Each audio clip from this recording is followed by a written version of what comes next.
The Housing Development Alliance has been around for almost 25 years here in Eastern Kentucky. They have helped many families build and repair their homes. Joel? HDA is a nonprofit organization that puts people in a home that otherwise would never be able to accomplish that dream. We work with people from very low income all the way up to moderate income. So we have products available for nearly everyone in our area. The Housing Development Alliance began in the early 1990s as a way to combat homelessness and economic hardship in Perry, Knott, Breathitt, and Leslie counties. We do three things, or focus on three things. We build houses and help people buy those houses with affordable financing. We repair houses and help people pay for those repairs with affordable financing. And we have a small number of affordable rental units. So the homeownership program is one of our major programs, and in that program we will build the house. It's a high quality, high energy efficient house that we then sell to the buyer. Part of that, making that affordable, of course, is the financing, and so we use a combination of low interest rate loans and either forgivable loans or grants to make that affordable based on someone's income. The process for applying with the Housing Development Alliance is surprisingly simple. If somebody comes in and they are looking for a new home, the first step is they talk to one of our housing counselors who does an initial financial housing assessment, which is just taking some basic information. The household income, the household debts, talking about how many people are there, what sort of house they want, and looking at some initial credit questions. If all of that initial stuff is good, then we do a full-blown credit check. And if there are any issues that are on the credit report that need to be addressed, we work with the client to address those issues, whether it's paying off collections or getting an old account removed, or just saying you need to keep paying these bills on time and that'll help build up your credit. After their credit has been screened and any potential issues addressed, the client then finds attractive land for their new home. Then we will put together the financing package. And what they pay back is based on what their household income is. And we will fill out a bunch of paperwork, because there's always a bunch of paperwork, for the initial application. And then we send that to the lender. We pick out a floor plan. We let them customize it within reason, that they have probably somewhere between 5 and 10 floor plans they can choose from. And then we put the floor plan together with the application and the land, and then it's just processing the loan. A lot of folks, when they initially contact us, maybe have an issue with their credit or a little debt load issue, and our housing counselor can work with them to help them overcome that so they become homeowner ready. What it takes to buy a house is you have to have enough income to afford the payment, and right now our minimum income is about $1,250 a month, and then you have to have a willingness to make a payment and a willingness to participate in housing counseling. And we do ask our homeowners to do 50 hours of work on their house during the construction as a little non-cash down payment, what people call sweat equity. In addition to new homes, the Housing Development Alliance sends both professionals and volunteers into the community to work on home repair projects.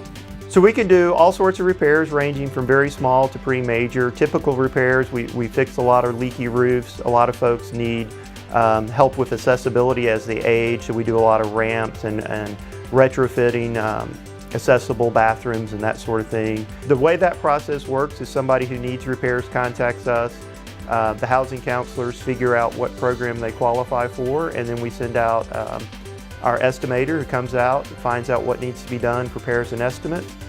We talk to the family and they figure out how they want to spend the money that they have access to, what their priorities are, and then we get the repair work done.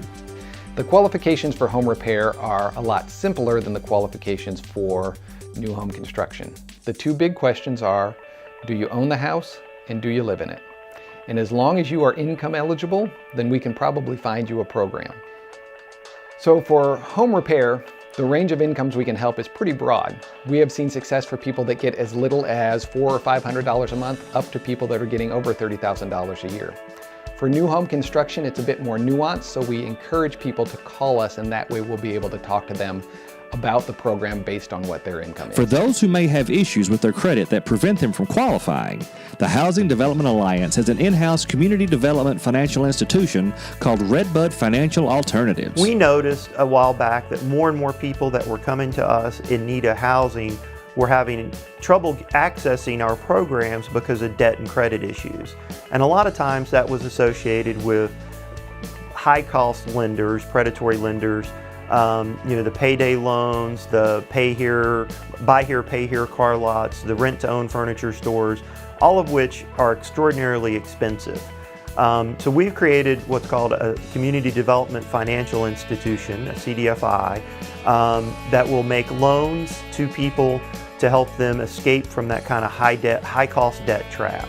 If you have a dream of becoming a homeowner, but you're worried about your credit situation or your financial situation in general, Redbud Financial Alternatives can help you reach that dream by providing counseling, loans, and a plan to help you reach that. Leslie Nicole Anderson is a recent client of the Housing Development Alliance.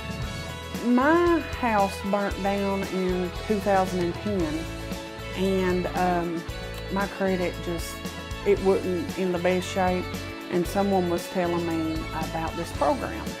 So when I come up here, they talked to me, told me what all I need to do, and they helped me get my credit to where it needed to be. They told me what to do, and then I got a home. Miss Anderson says she had a fantastic experience with HDA.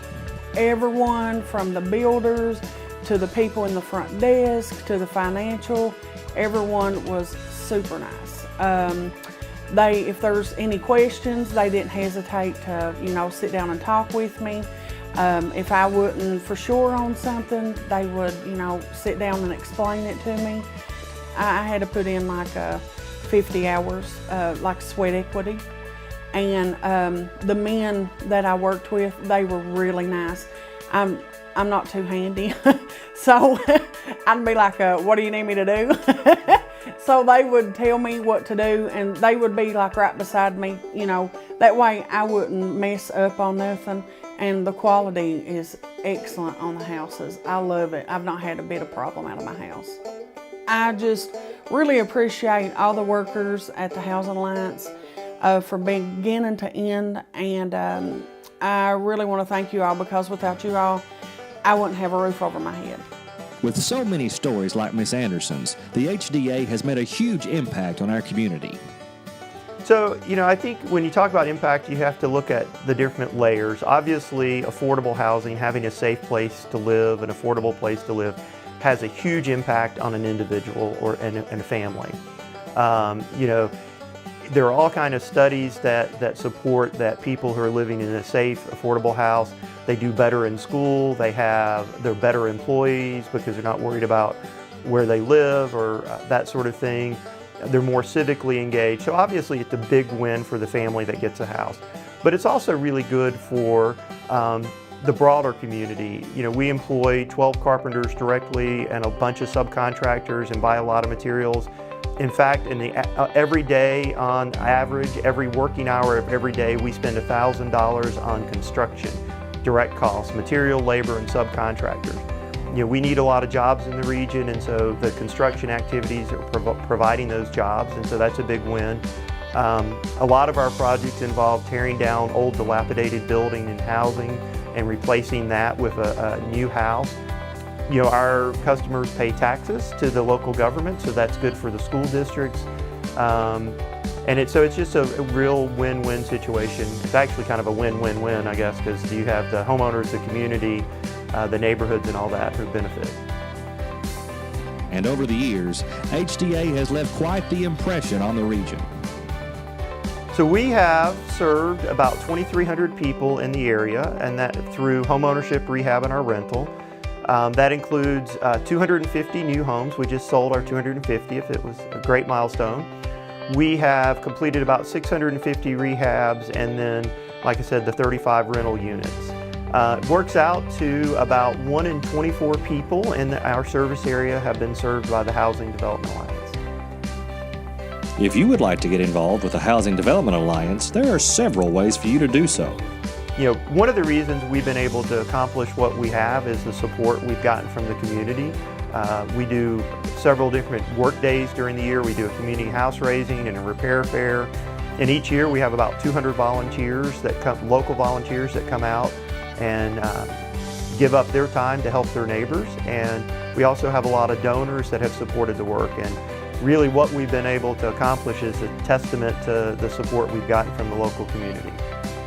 The Housing Development Alliance gathers a lot of its funding from federal and state level grants. We also do foundation grants.